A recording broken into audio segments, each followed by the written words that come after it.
గంటల తరబడి వర్కౌట్ చేస్తున్నారు, డైటింగ్ కూడా చేస్తున్నారు, అయినే పొట్ట తగ్గడం లేదా? అయితే సమస్య మీ శ్రమలో కాదు, మీ జీర్ణ వ్యవస్థలో ఉండొచ్చు. దీని గురించి ఎప్పుడైనా ఆలోచించారా? మార్కెట్లో ఖరీదైన డీటాక్స్ డ్రింక్స్ మీద డబ్బు వృధా చేయకండి. అవి అంత అద్భుతం కావు. మన ఇంట్లో ఉన్న పదార్థాలతోనే మంచి మిక్స్ తయారు చేసుకోవచ్చు. మొదటిగా 2 టీ స్పూన్లు చియా గింజలను నీళ్లల్లో వేసి 10 నిమిషాలు నాననివ్వండి. ఆ తరువాత కీరదోసను చిన్న ముక్కలుగా కట్ చేయండి. ముందుగా కట్ చేసుకున్న కీర ముక్కలు వేసండి. ఇప్పుడు పైనాపిల్ ముక్కలు జోడించండి. కొద్దిగా సెలరీ వేసండి. కొంచెం నిమ్మరసం పిండండి.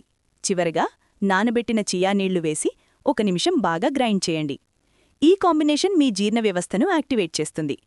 పైనాపిల్లో ఉన్న బ్రోమలైన్ ఆహారం అరిగే ప్రక్రియను వేగవంతం చేస్తుంది. చియా గింజల్లోను ఫైబర్ పేగుల పనితీరును మెరుగుపరుస్తుంది. ఇది మ్యాజిక్ కాదు, కానీ రెగ్యులర్గా ఉదయం పరగడుపున 1 గ్లాస్ తాగితే మార్పు క్రమంగా కనిపించవచ్చు. గ్యాస్, బ్లోటింగ్ తగ్గి పొట్ట ఉబ్బరం తగ్గడం మీరు గమనించవచ్చు. సైన్స్ ఆధారిత నిజమైన హెల్త్ టిప్స్ కోసం ఇప్పుడే ఫాలో అవ్వండి. తరువాత ఏ విషయం మీద వీడియో చేయాలో కామెంట్లో చెప్పండి.